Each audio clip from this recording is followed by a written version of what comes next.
Hello friends, আমি চলে এসেছি কার্তিকের নতুন YouTube channel to side kitchen. আজ একটা নতুন রেসিপি নিয়ে। আজ এই রেসিপি হচ্ছে নিরামিষ পালং শাকের একটা রেসিপি। সেটা বানাতে কী কী উপকরণ লাগে আসুন দেখায়। তার আগে একটা কথা বলে দিই, আমার চ্যানেলটি যেসব ভিডিও ছাড়া আছে আপনাদের যদি ভালো লেগে থাকে লাইক কমেন্ট শেয়ার করবেন, বেশি বেশি করে শেয়ার করবেন। আপনি যদি আমার চ্যানেল নতুন হয়ে থাকেন প্লিজ সাবস্ক্রাইব করে দেবেন, নিচে বেল নোটিফিকেশনটা অর্ডার করে দেবেন যাতে আমার ভিডিও আমাদের কাছে আগে পৌঁছে। তাই চলুন নিরামিষ পালং শাকের রেসিপি বানাতে কী কী উপকরণ লাগে আসুন দেখায়।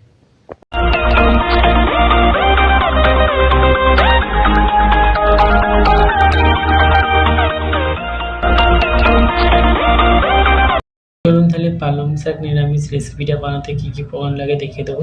তার আগে একটা কথা বলে দিই, ভিডিওটা প্রথম থেকে শেষ করে দেখার অনুরোধ রইল। তাহলে চলুন রেসিপিটা শুরু করি। এখানে কিছুটা পালং শাক ভালো করে কেটে ধুয়ে নিয়েছি। তাহলে চলুন রেসিপিটা শুরু করি।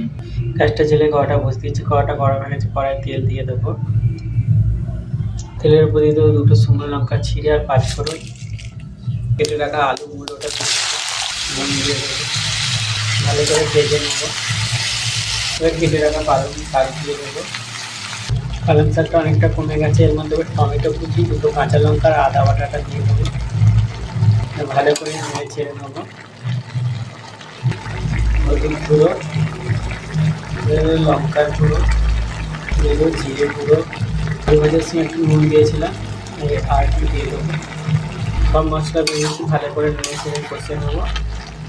আর জল দেবো না, এতেই সব মূলো আলু শাক সেদ্ধ হয়ে যাবে। দেখুন আমার নিরামিষ পালং শাকের রেসিপিটা হয়ে গেছে, এই রেসিপিটা নামিয়ে দেবো।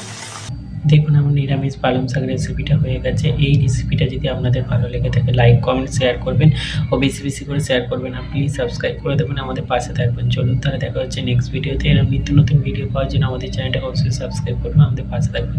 চলুন তাহলে দেখা হচ্ছে নেক্সট ভিডিওতে।